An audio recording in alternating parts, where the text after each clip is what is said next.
മുബഷിർ, ഇപ്പോൾ ഫയർഫോഴ്സിന്റെ station officer Fahid നമ്മോടൊപ്പം telephone ലൈനിൽ ചേരുകയാണ്. ശ്രീ ഫാഹിദ്, 1:10 അപകടമാണ്. ഇതാ നോക്കൂ, 5:15 ആയിരിക്കുന്നു സമയം. ഏറ്റവും ശ്രമകരം എന്ന് പറയുന്നത് ഈ ലോറി പുറത്തെടുക്കുക എന്നുള്ളതാണ്. ക്രെയിൻ ഉപയോഗിച്ച് പുറത്തെത്തിക്കണം. ഇപ്പോൾ നേരിടുന്ന ഒരു പ്രതിസന്ധി എന്താണ്? ഹലോ, താങ്കൾക്ക് കേൾക്കാമെങ്കിൽ ശ്രീ ഫാഹിദ്, നമ്മൾ ഇത്രയധികം മണിക്കൂറായി തിരച്ചിൽ നടത്തുകയാണല്ലോ, പക്ഷെ വലിയ ദുഷ്കരമാണ്. സാധാരണഗതിയിൽ ഇതിലിപ്പോ 2 പേരാണ് നമ്മുടെ വണ്ടിയിൽ അകപ്പെട്ടു പോയത്. അകപ്പെട്ടതിൽ ഒരാള് ഓൾറെഡി അവിടുന്ന് എസ്കേപ്പ് ചെയ്തു. അതുകൊണ്ട് അദ്ദേഹത്തെ നിസ്സാരമായ പരിക്കുകൾ രക്ഷപ്പെട്ടു. ഒരാളാണ് ഇപ്പൊ നിലവിൽ വണ്ടിയിൽ അകപ്പെട്ട സാഹചര്യം ഉള്ളത്. അപ്പൊ നിലവിൽ നമ്മുടെ scuba team under water searching നടത്തി വണ്ടി ലൊക്കേറ്റ് ചെയ്തിട്ടുണ്ട്. വണ്ടി ലൊക്കേറ്റ് ചെയ്ത്, പക്ഷെ അൺഫോർച്ചുനേറ്റ്ലി വണ്ടി വീണ ഒരു ഇമ്പാക്റ്റില് വണ്ടി ഒന്ന് പൂർണ്ണമായിട്ട് ബോഡി ഇതായത് കാരണം ആളെ റിലീസ് ചെയ്ത് പ്രയാസമാണ്. അതുകൊണ്ട് വണ്ടി ലിഫ്റ്റ് ചെയ്തുകൊണ്ട് വണ്ടിയിൽ നിന്നും ആളെ പുറത്തേക്ക് എത്തിക്കാനുള്ള കുടുങ്ങിക്കിടക്കുന്ന നിലയിലാണോ ഇപ്പോൾ ഉള്ളത്? ഈ മുസ്തഫ കുടുങ്ങിക്കിടക്കുന്ന നിലയിലാണോ ഉള്ളത് മാഡം? ഓ യെസ്, അങ്ങനെയാണുള്ളത്. അപ്പോൾ അതോടൊപ്പം ഇതിന്റെ അവസാന ശ്രമത്തിലാണ് മാഡം. ഏറെക്കുറെ നമ്മൾ വണ്ടിയുമായിട്ട് ഏറെക്കുറെ കണക്ട് ചെയ്ത് ക്രെയിനുമായിട്ട് കണക്ട് ചെയ്ത് ലിഫ്റ്റ് ചെയ്യാനുള്ള അവസാന ശ്രമത്തിലാണ് ഉള്ളത്. എത്ര സമയം കൂടി വേണ്ടി വരും? കാരണം ഓരോ നിമിഷവും വിലപ്പെട്ടതാണല്ലോ കഴിയും.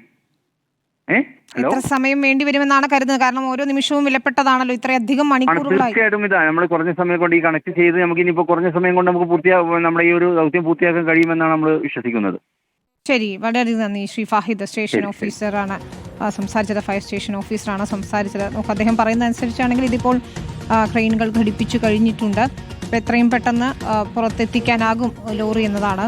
മുബഷീർ തുടരുന്നുണ്ട്. മുബഷീർ, അപ്പോഴും എത്രയും പെട്ടെന്ന് പുറത്തെത്തിക്കുക എന്ന് പറയുമ്പോൾ പോലും ഈ സമയം ഇങ്ങനെ അതിക്രമിക്കുന്നത് വലിയ രീതിയിൽ ആശങ്കയുണ്ടാക്കുന്നുണ്ട്. ഇപ്പോൾ ഇതാ കയറുകളൊക്കെ ഘടിപ്പിക്കുന്നുണ്ട്. ആ ദൃശ്യങ്ങളാണ് നമ്മൾ കാണുന്നത് അല്ലേ? ലോറിയുമായി ഘടിപ്പിക്കാനുള്ള ശ്രമങ്ങളാണ് ഇപ്പോൾ കാണുന്നത് അല്ലേ?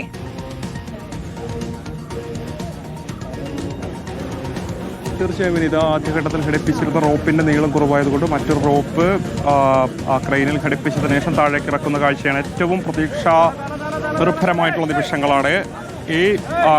ഈ ദൗത്യത്തോടു കൂടി ലോറിയിൽ അത് ഘടിപ്പിക്കാൻ സാധിക്കുമെന്ന് പ്രതീക്ഷ ഉദ്യോഗസ്ഥർ പങ്കുവെക്കുന്നുണ്ട്. വിനീത, വിശേഷം നേരത്തെ സംസാരിച്ച സ്റ്റേഷൻ ഓഫീസർ ഉൾപ്പെടെയുള്ള ആളുകൾ, ഫയർഫോഴ്സ് ഓഫീസർ ഉൾപ്പെടെയുള്ള ആളുകൾ ആ പ്രതീക്ഷയിൽ തന്നെയാണ് ഈ ദൗത്യം മുന്നോട്ട് കൊണ്ടുപോയിക്കൊണ്ടിരിക്കുന്നത്. താഴെ സ്കൂബ ടീമുണ്ട്. അവരടങ്ങുന്ന സംഘം, അവരടങ്ങുന്ന സ്കൂബ ടീം ഇപ്പോൾ ഇവിടെ നിന്ന് ആളുകളെ പൂർണ്ണമായിട്ട് മാറ്റുകയാണ്. സ്വാഭാവികമായിട്ട് അതിൻ്റെ ഒരു നിയന്ത്രണം ഉൾപ്പെടെ കണക്കിലെടുത്തുകൊണ്ടാണ് ആളുകളെ ഇവർ മേഖലയിൽ നിന്ന് മാറ്റുന്നത്. ഇപ്പോൾ ആ റോപ്പ് പൂർണ്ണമായിട്ട് താഴേക്ക് ഇറക്കിയിട്ടുണ്ട്. സ്കൂബ ടീം അത് താഴ്ഭാഗത്തേക്ക് ആഴ്ന്നിറക്കിക്കൊണ്ട് താഴേക്ക് ഇറങ്ങിപ്പോയി കണ്ട് വാഹനത്തിൽ ഘടിപ്പിക്കാനുള്ള ഒരു ശ്രമമാണ് ഇപ്പോൾ നടത്തിക്കൊണ്ടിരിക്കുന്നത്. വിനീത, വളരെ പ്രധാനപ്പെട്ട ഒരു നീക്കം തന്നെയാണ് ഇത്. വിശേഷം നേരത്തെ നടത്തിയപ്പോൾ പരാജയപ്പെട്ടതാണ്. വാഹനത്തിൽ അത് ഘടിപ്പിക്കാൻ കഴിയാതെ പോയൊരു സാഹചര്യം ഉണ്ടായിരുന്നു. ഇപ്പോൾ ആ റോപ്പ് പൂർണ്ണമായും മാറ്റിയതിനു ശേഷമാണ് ഉദ്യോഗസ്ഥർ വെള്ളത്തിലേക്ക് റോപ്പ് ഇറക്കിയിരിക്കുന്നത്. സ്കൂബ ടീം ആ റോപ്പുമായിട്ട് താഴേക്ക് മുങ്ങിപ്പോകുന്ന കാഴ്ചയുണ്ട്. അത് വാഹനത്തിൽ ഘടിപ്പിക്കാൻ കഴിയണം എന്നൊരു പ്രാർത്ഥനയിലാണ് ഇവിടെ തടിച്ചുകൂടിയിട്ടുള്ള മനുഷ്യരുള്ളത്. ഉദ്യോഗസ്ഥരുമായിട്ട് എല്ലാവരും സഹകരിക്കണം എന്നൊരു അഭ്യർത്ഥന അവർ നടത്തുന്നുണ്ട്. അല്ലാത്തപക്ഷം അത് രക്ഷാദൗത്യത്തെ വലിയ രീതിയിൽ ബാധിക്കുമെന്നുള്ളതാണ്. 5 മണി പിന്നിട്ടിരിക്കുന്നു. രക്ഷാപ്രവർത്തനം ആരംഭിച്ച് മണിക്കൂറുകൾ പിന്നിട്ടിരിക്കുന്നു. മുസ്തഫയ്ക്ക് വേണ്ടിയുള്ള കാത്തിരിപ്പാണിത്. വാഹനത്തിനുള്ളിൽ കുടുങ്ങിക്കിടക്കുന്ന മുസ്തഫയെ കണ്ടെത്താൻ സാധിക്കും എന്ന ശുഭപ്രതീക്ഷയോടുകൂടി തന്നെയാണ് രക്ഷാപ്രവർത്തനം മുന്നോട്ട് പോയിക്കൊണ്ടിരിക്കുന്നത്.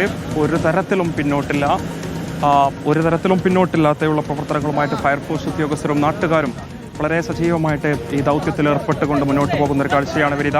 ഇപ്പോൾ റോപ്പ് പൂർണ്ണമായിട്ടും മാറ്റി വെള്ളത്തിലേക്ക് ഇറക്കിയിരിക്കുന്നു.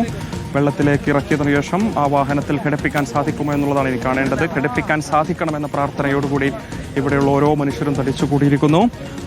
അല്ലെങ്കിൽ അത് വലിയ പ്രയാസകരമായി മാറും. ദൗത്യത്തെ അത് വലിയ രീതിയിൽ ബാധിക്കും.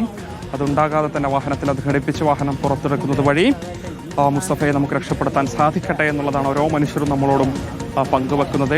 എന്തായാലും വളരെ വേഗത്തിൽ അത് സാധിക്കട്ടെ. ഇപ്പോൾ ആ റോപ്പ്, നീളം കൂടിയ റോപ്പ് ഈ ക്രെയിനിൽ ഘടിപ്പിച്ചതിനു ശേഷം അത് പുറത്തേക്ക് ഇറക്കിയിരിക്കുന്ന കാഴ്ചയാണ്. ഒരു കാഴ്ചയാണത്. നേരത്തെ ഉദ്യോഗസ്ഥരുടെ അതായത് ആ സ്കൂബ ടീമിൻ്റെ കയ്യിലൊക്കെ തന്നെ ടോർച്ച് പോലെയുള്ള വസ്തുക്കളൊക്കെ തന്നെ നമ്മൾ കണ്ടിരുന്നു. സ്വാഭാവികമായിട്ടും ആഴമേറിയത് കുളമായതുകൊണ്ട് തന്നെ അതിൻ്റെ താഴ്ഭാഗത്തേക്ക് അവർ ഇറങ്ങി തിരച്ചിൽ നടത്തുന്ന ഘട്ടത്തിലൊക്കെ തന്നെ ഒന്നും കാണാൻ കഴിയാത്ത സ്ഥിതിയുണ്ടെന്നാണ് അവർ നമ്മളോട് പങ്കുവെക്കുന്നത്.